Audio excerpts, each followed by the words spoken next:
गे। अइले सावन के महीना चोरिया उपास कर गे। उपहास कर गे। बाबा नुकेश्वर के जलवा चढ़ाइले दुल्हा झकास मिलत गे। बाबा नुकेश्वर के जलवा चढ़ाइले दुल्हा झकास मिलत गे। अइले सावन के महीना चोरिया उपास कर गे। अइले सावन के महीना चोरिया उपास कर गे। उपहास कर गे। बाबा नुकेश्वर के जलवा चढ़ाइले दुल्हा झकास मिलत गे। बाबा नुकेश्वर के जलवा चढ़ाइले दुल्हा झकास मिलत गे।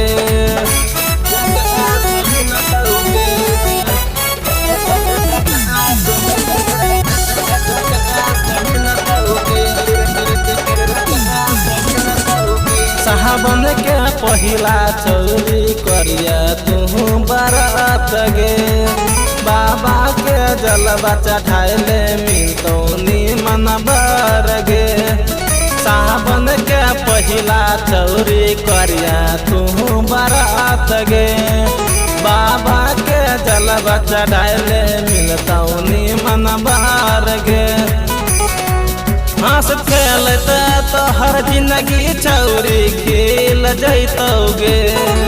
हंस खेलत तो हर जिंदगी चौरी खेल जैतोगे। खेल जैतोगे। बाबा नुकेश्वर के जलवा चढ़ाइले दुल्हा झकास मिलत गे। बाबा नुकेश्वर के जलवा चढ़ाइले दुल्हा झकास मिलत गे।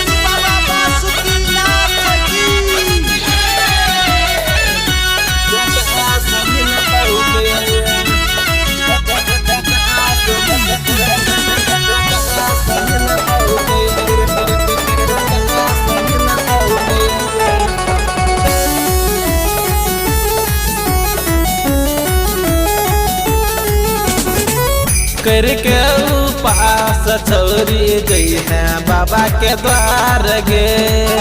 आपन तू दुख बतई है बाबा से करी है गुहार गे। करके उपास छोरी गई है बाबा के द्वार गे। आपन तू दुख बतई है बाबा से करी है गुहार गे। राजा की सारा विपिन बिहारी सन तोरा बर मिलत गे। राजा की सारा विपिन बिहारी सन तोरा बर मिलत गे। बर मिलत गे। बाबा नुकेश्वर के जलवा चढ़ाइले दुल्हा झकास मिलत गे। बाबा नुकेश्वर के जलवा चढ़ाइले दुल्हा झकास।